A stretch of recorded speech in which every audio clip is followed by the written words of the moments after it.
Echoes call from hollow halls, a voice that creeps and softly crawls.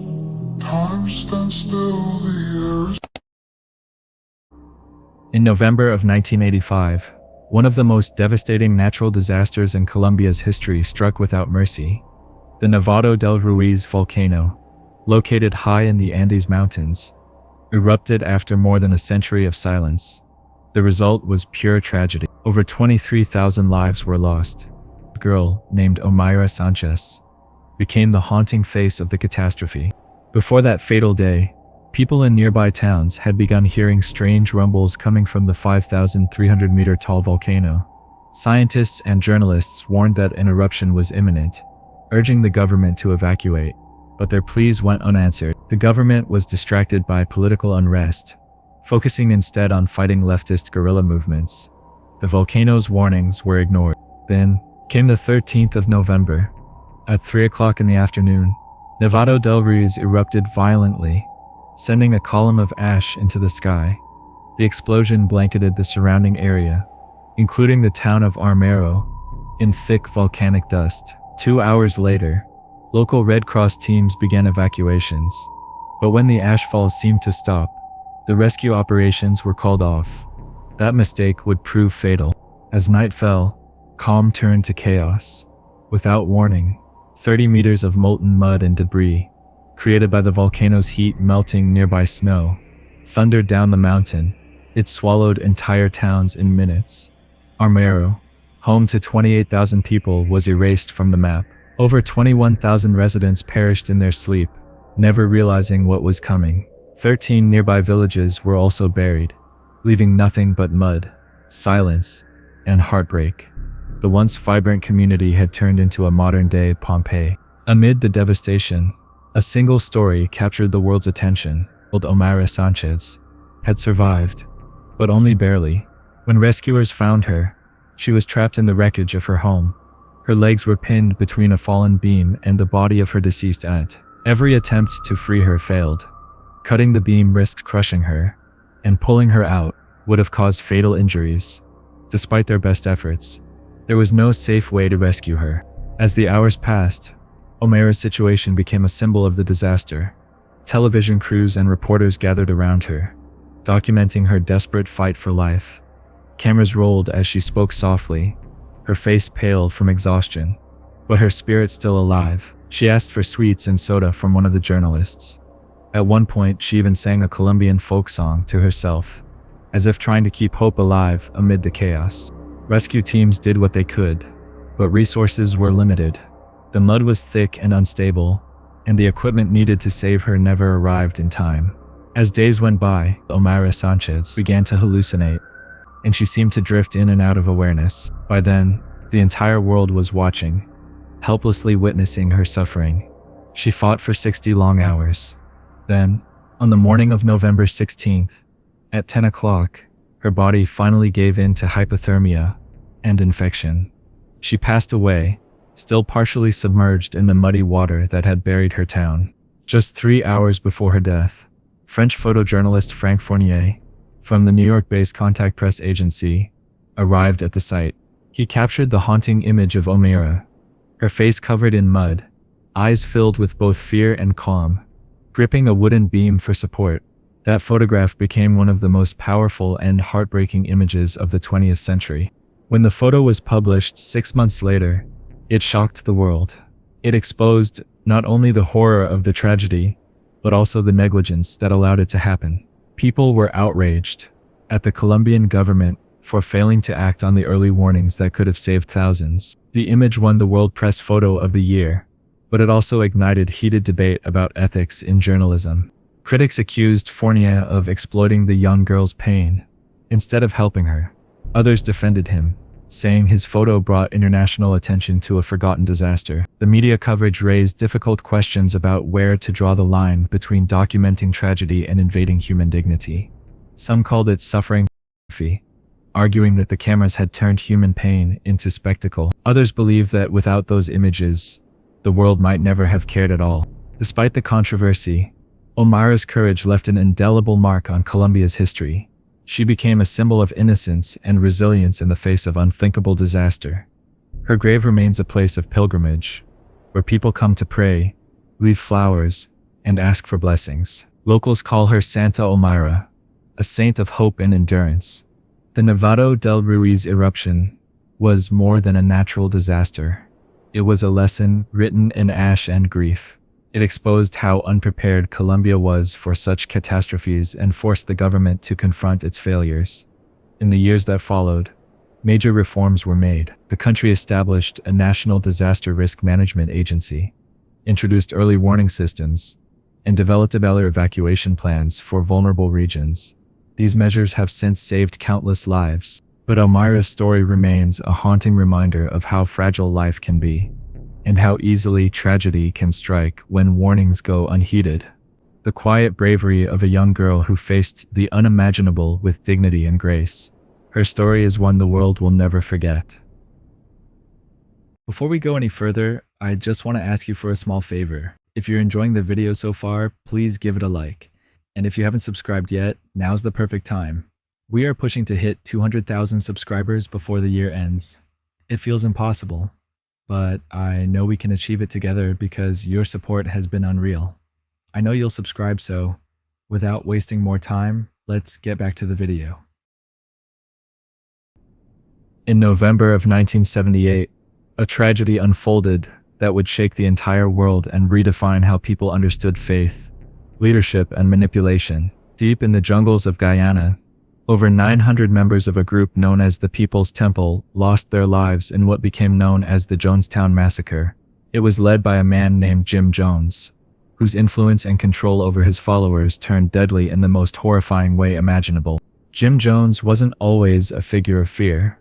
Born on May 13, 1931, in Crete, Indiana, his early years were marked by hardship. Growing up during the Great Depression, Jones lived in poverty and isolation. His father, a World War I veteran, struggled with alcohol, while his mother, Lynetta, tried to hold the family together. From an early age, Jim was fascinated by religion and power. He studied the Bible, but also read about leaders like Karl Marx and Mahatma Gandhi. Even as a boy, he had an eerie obsession with death, reportedly holding funerals for small animals. That darkness would later grow into something far more dangerous. After finishing school, Jones attended Butler University, and soon after entered the ministry. He was ambitious, but not in the traditional way. He saw religion as a tool, a way to reach people, influence them, and eventually control them. In the early 1950s, Jones began preaching in Indiana.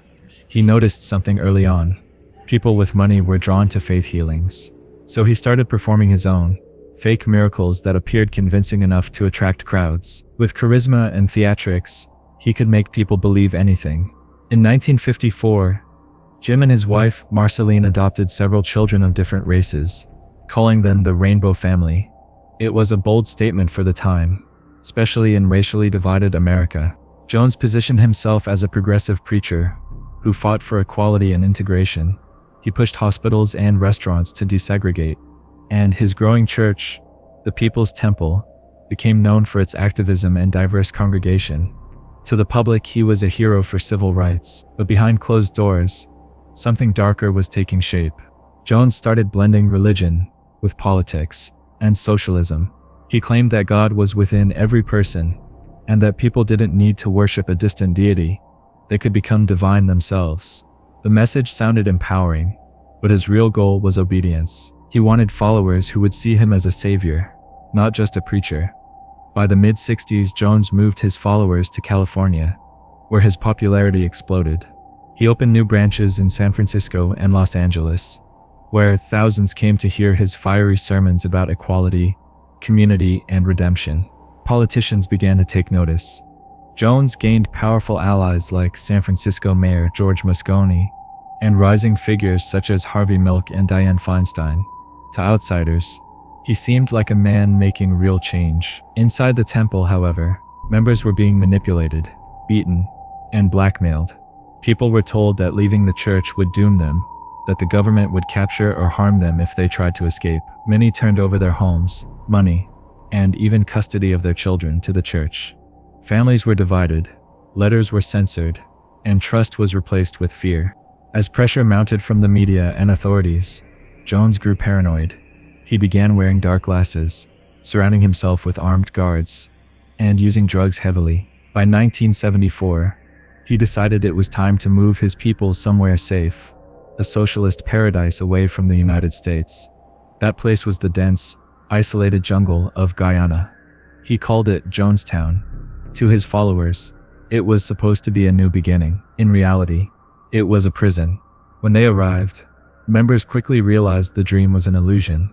Their passports were taken, communication with the outside world was forbidden, and armed guards patrolled the compound. People worked long, exhausting days in the heat, while Jones preached for hours into the night over loudspeakers, his voice echoing through the jungle. Those who questioned him were humiliated or punished. The once loving leader had become a dictator in every sense. Back in America, worried relatives and journalists began raising alarms. Congressman Leo Ryan decided to travel to Guyana to investigate. On November 17, 1978, he and a small delegation arrived in Jonestown. At first, things seemed calm. Jones hosted a welcoming event and tried to appear composed. But some members secretly slipped notes to the visitors, begging for help to escape. The following day, as Ryan and his group prepared to leave with several defectors, chaos erupted. Gunmen loyal to Jones ambushed them on the airstrip. Congressman Ryan, several journalists, and others were killed. Back at Jonestown, Jim Jones gathered his followers in the pavilion. Knowing the authorities would soon arrive, he made his final chilling order. Parents were told to bring their children forward. Cups of fruit punch mixed with cyanide and tranquilizers were handed out. Some drank willingly, believing Jones's words that this was a revolutionary act. Within minutes, hundreds lay lifeless on the ground, many still holding each other. Jones himself died from a gunshot wound, believed to be self-inflicted. The total number of deaths was over 900. The next day, Guyanese soldiers and American officials arrived at a haunting scene. Hundreds of bodies were scattered around the compound, faces frozen in anguish. It was the largest loss of American civilian life in a deliberate act. Until the attacks of September 11, investigators found guns, stacks of passports, and large sums of money that had been hidden away. The People's Temple was finished, but the psychological scars left behind would last generations. In the years that followed, the surviving members, including Jones's sons, who happened to be away during the tragedy, tried to rebuild their lives. They spoke publicly about their father's transformation from preacher to tyrant, saying that the man who once preached love and equality had become consumed by ego, addiction, and delusion. Stephen Jones once said, "My father started out trying to help people, but he became someone who believed his own lies. Everything became about control." The story of Jonestown remains one of the most disturbing examples of how power, isolation, and blind faith can destroy lives. It serves as a lasting reminder of what happens when a leader's influence turns into obsession, and when people's hope is twisted into fear. Even decades later, the name Jonestown still stands as a warning, not just about one man's madness, but about the human capacity to follow it. On the morning of September 11th, 2001, a photographer took an express subway train from Times Square to Chambers Street, just one stop before the World Trade Center. When he arrived, the sight before him was almost impossible to process. Both towers were already engulfed in smoke and flames, painting a grim scene against the New York skyline. He raised his camera almost instinctively. The chaos, the confusion, the disbelief in the air, all of it begged to be documented. He began snapping photographs, capturing the burning buildings from the streets below. Emergency responders shouted orders, sirens screamed through the city, and people stood frozen in shock. Then, in the middle of this horror, someone nearby gasped, pointing toward the towers. "Oh my goodness, look at that," an EMT said softly. When the photographer turned his lens upward, he saw something that would haunt him forever. People were beginning to fall from the building. Whether driven by fear, desperation, or unbearable heat, they had made an impossible decision. His instincts took over again. He lifted his camera and began to follow them as they descended, capturing frame after frame in silence. Among those photographs was one that would soon become one of the most haunting images in modern history, the falling man. At first glance, it wasn't like other images from that day. There was no visible violence, no chaos in the frame, just a single man, frozen midair, perfectly vertical, falling headfirst between the two towers. His body looked calm, his form almost symmetrical, suspended in a tragic kind of peace. Unlike other images of destruction, this one didn't scream. It whispered, and that quietness was what made it unforgettable. The photographer later explained that people reacted to this picture differently because they could see themselves in it. It wasn't just about one man, it was about every person who had ever wondered what they might do if faced with an unthinkable choice. That silent fall reflected not only death, but the fragile humanity shared by everyone watching that morning. He remembered that as a journalist, his job was to run toward danger, not away from it. "We don't run from the fire," he said. "We run to it because it's our job to record history." Still, nothing could prepare him for what he would discover later. Back in the newsroom, as he reviewed his photos on the computer, one image made him stop cold. The moment was so precise. The man's body aligned perfectly with the architecture of the towers, like an arrow dividing the sky. He immediately called one of the photo editors and said, "This is it. This is the picture." The next morning, when he opened the newspaper, there it was, printed for the world to see. His photograph covered the page, and the image spread quickly across the country. In Allentown, Pennsylvania, one local newspaper used it on the entire back page, describing it as that important, an image that captured the human side of tragedy. Yet, not everyone agreed. Readers wrote angry letters, saying they didn't want their children to see it. They argued that it was too disturbing, too personal, too painful, but others believed it was necessary, that to truly understand what happened that day, the world had to confront the human cost, not just the collapsing buildings. The photograph would later gain its name through writer Tom Junod, who penned a powerful Esquire article titled "The Falling Man." The title stuck, and so did the image. It became a symbol, not just of tragedy, but of how fragile and sacred human life is. Over the years, the photographer has said he never regretted taking that picture. It was a blistering afternoon in Vietnam, the kind that made the air heavy and the ground shimmer with heat. A photographer stood in the middle of chaos, camera in hand, documenting the aftermath of a napalm attack that had turned an entire village into an inferno. Suddenly, through the smoke, he saw a small figure running toward him. It was a little girl, crying. That moment would become one of the most haunting photographs in history. The Napalm Girl. The man behind the camera was Nick Ut, a Vietnamese photojournalist working for the Associated Press. He hadn't planned to take that picture. He was simply doing his job, documenting the brutal realities of the war. But when he saw that little girl, her arms outstretched in agony, his instincts took over. He pressed the shutter, capturing the moment the world would never forget. Nick later recalled how conflicted he felt in that instant. The photographer in him knew he had captured something powerful, but the human in him couldn't bear to see her in that state. "I didn't want to take more pictures of her," he said. Kim kept crying for water, her voice weak but clear. Around them, chaos unfolded.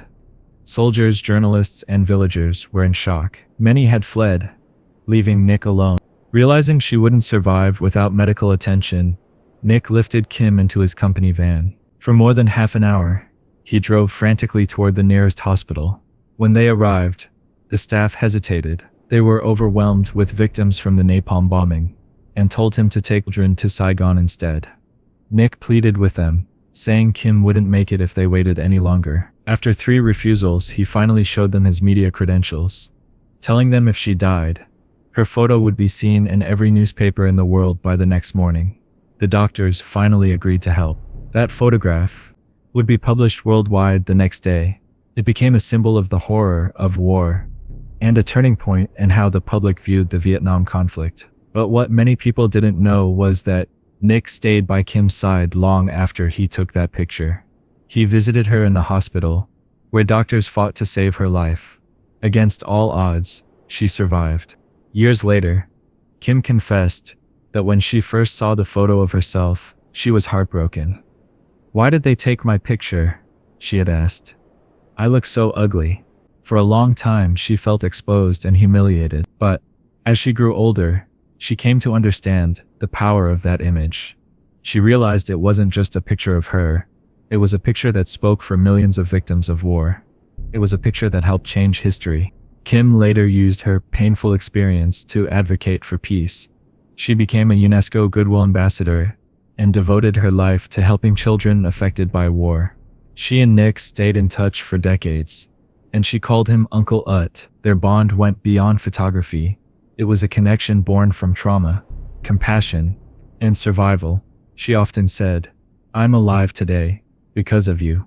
Nick never stopped caring about her, keeping in contact and checking in regularly. Even 50 years later, when Kim was receiving medical treatment in Miami for ongoing pain caused by her burns, her doctors requested Nick's presence because of how close they had become.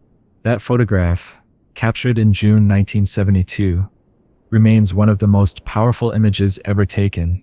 It revealed the raw human cost of war, cutting through propaganda and politics, forcing people to see what napalm truly did. It showed the world that beyond the headlines, real children were suffering, and it was taken by a man who didn't just photograph pain, but helped to heal it.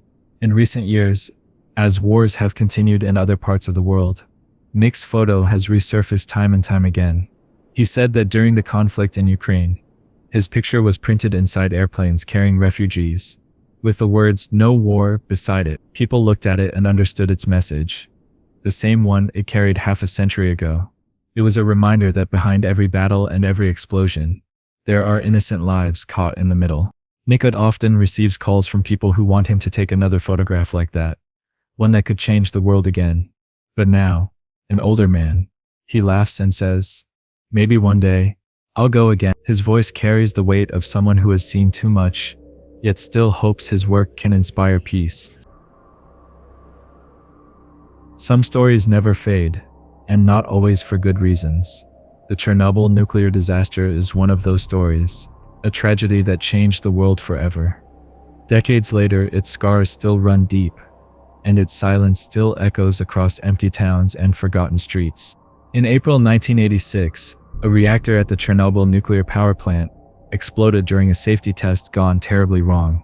It was an ordinary day that became one of the darkest in modern history.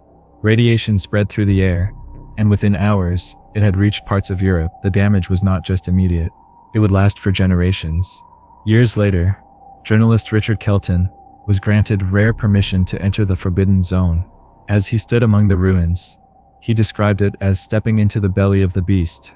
Even after 2 decades, Chernobyl's presence was haunting. The building stood silent, frozen in time, yet the air felt alive, invisible, heavy, and dangerous.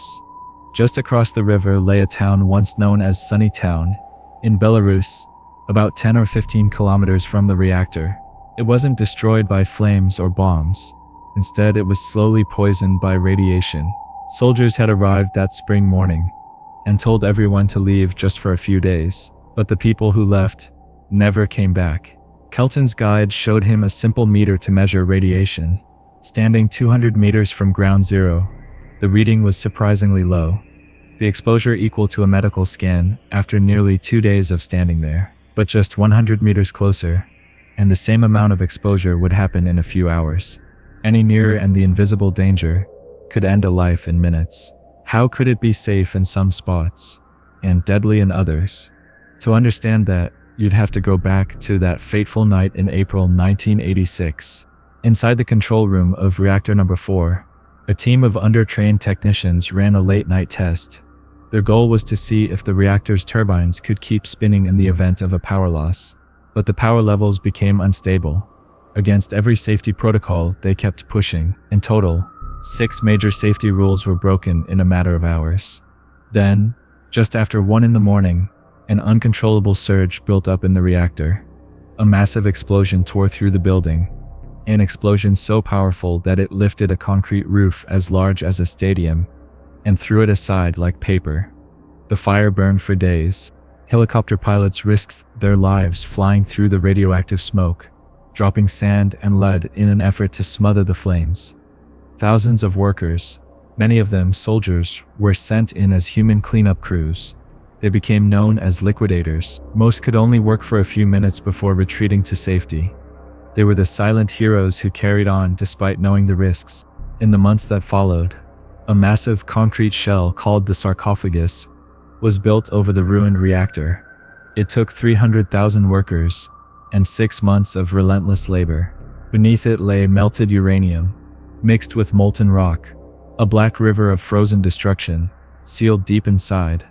Even with the reactor covered, danger lingered. Villages were buried, land was dug up, and fresh soil replaced what had been contaminated. Yet hundreds of square kilometers around the plant remained uninhabitable. More than 350,000 people were forced from their homes, leaving behind entire towns, schools, and libraries. Among them was the once vibrant city of Pripyat, located just 3 kilometers from the plant. It was home to 50,000 residents, engineers, families, and children, all preparing for the May Day celebrations when the explosion occurred. For 2 days, officials said nothing. Then the order came to evacuate, but by then it was too late. Today, Pripyat is a ghost city reclaimed by nature. Trees break through the asphalt, and vines curl around rusted amusement rides that never spun again. In the silence, you can still sense what life used to be. Doctors in nearby Belarus continue to see the long-term effects of the disaster. Hospitals reported increases in premature births and other health complications. The full toll of Chernobyl remains uncertain. Estimates range from 4,000 to 24,000 eventual deaths related to radiation exposure. But for those living near the fallout, the disaster never truly ended. Even now, scientists monitor the original sarcophagus that was hastily built after the explosion. It has developed cracks and leaks, letting in rainwater and releasing radiation. Some experts fear that, if the weakened roof collapses, it could spread radioactive dust again across the exclusion zone. Inside what remains of the reactor, rusting steel walls barely hold back the remnants of the past. One Ukrainian scientist described it as a place frozen in time. The steel that forms the roof is no thicker than a thumbnail, and not even welded in place. Decades of corrosion have left it fragile. During a rare visit inside, the cameras captured something chilling: the control room where it all began. The same panels, the same switches, the same seats. It was here, at 23 minutes past 1 in the morning, that an operator pushed a single button, triggering the worst nuclear accident the world has ever known. He didn't run. He stayed at his post, fighting to shut down the reactor and limit the damage. He knew the cost of staying, and within days, he lost his life. His courage remains one of the few bright lights in an otherwise dark chapter of human history. When Kilton's team finally left the zone, they were reminded that time inside was strictly limited.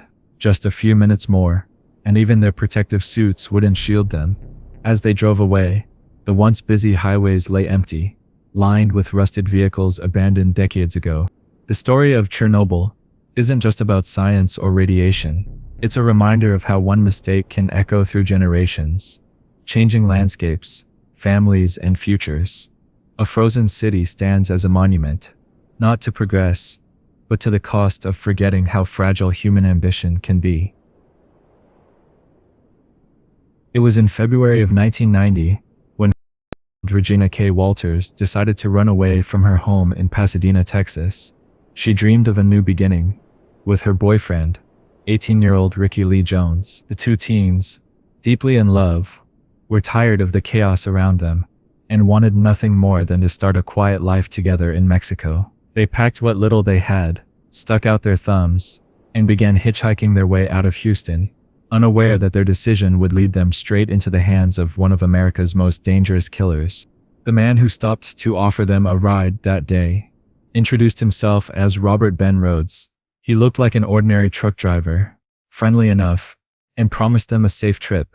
What Regina and Ricky didn't know was that Rhodes had already taken the lives of other travelers before them. Known later as the truck stop killer, he spent years driving across the country in his rig, preying on hitchhikers and runaways. Behind the friendly smile and ordinary job was a man hiding unimaginable cruelty. Before that trip ended, Ricky was killed, and Regina was taken. For weeks, She was trapped in a nightmare no one could imagine. Rhodes had turned the inside of his truck into a mobile torture chamber. Hidden behind the driver's seat was a small compartment where he chained his victims, keeping them confined while he continued his routes across the country. Inside that space, Regina was tormented, isolated, and cut off from the world. Rhodes forced her to change her appearance, cutting her hair short. At one point, he even called Regina's father, disguising his voice to say, "I made some changes. I cut her hair." Then, he hung up for her father. That call was haunting, the last time he would ever hear anything connected to his daughter. Regina's final moments were captured in a photograph that remains one of the most chilling images ever found in a criminal case. In the picture, she stands inside an abandoned barn, her face filled with fear and confusion. Her hands are raised as if she's trying to reason with her captor. Behind the camera was Rhodes himself, documenting the moment before he ended her life. Regina's remains were discovered months later, in September of 1990, when a farmer came across the old barn and contacted the authorities. As the investigation unfolded, a disturbing pattern emerged. Rhodes had likely been killing for more than a decade. He was once a Marine, but was dishonorably discharged in the 1960s. His father had taken his own life after being charged with a serious crime, and those dark family roots seemed to manifest in Rhodes' own twisted actions. After leaving the military, he became a long-haul truck driver, a profession that allowed him to move freely from state to state, leaving few traces behind. Authorities later discovered that Rhodes had murdered other couples before encountering Regina and Ricky.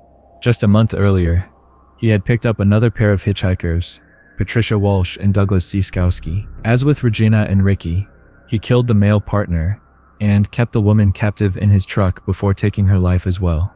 When officers finally caught him on the 1st of April, 1990, it was almost by chance. An Arizona Highway Patrol officer noticed his parked truck on the side of the road and decided to check it out. Inside, he found a terrified woman chained and bruised, still alive. The officer immediately arrested Rhodes, discovering firearms and disturbing evidence inside the vehicle. Once investigators searched his home, the full horror came to light. They found a collection of photographs showing different women, including Regina, in various states of distress. Each picture told part of the same haunting story: women who had trusted a stranger, only to fall victim to his cruelty. In court, prosecutors and officers described Rhodes as pure evil. Steve Smith, one of the first assistant district attorneys on the case, recalled that when Rhodes entered the courtroom, you could feel the evil. Rhodes was eventually convicted and sentenced to life in prison. Investigators believed that his true number of victims could be as high as 50, though only a handful were ever officially confirmed. He is now serving his sentence without the possibility of parole, an old man living out the rest of his days behind bars. But the photograph of Regina K. Walters remains frozen in time. It is more than just a crime scene image. It is a heartbreaking reminder of a young girl's final moments, a life stolen far too soon. The story of Regina K. Walters still stands as one of the most heartbreaking tales of innocence destroyed by cruelty. It is a story that reminds us of the darkness that can hide behind an ordinary smile, and the importance of never forgetting those who were lost along the way. And that brings us to the end of this episode. If you found this video informative, make sure you hit that subscribe button and turn on notifications so you never miss what we drop next. We cover stories like this almost every day, and trust me, you don't want to be left behind. If you can't wait until the next upload, there are more videos popping up on your screen in just a few seconds. Click one and keep watching. Until then, take care.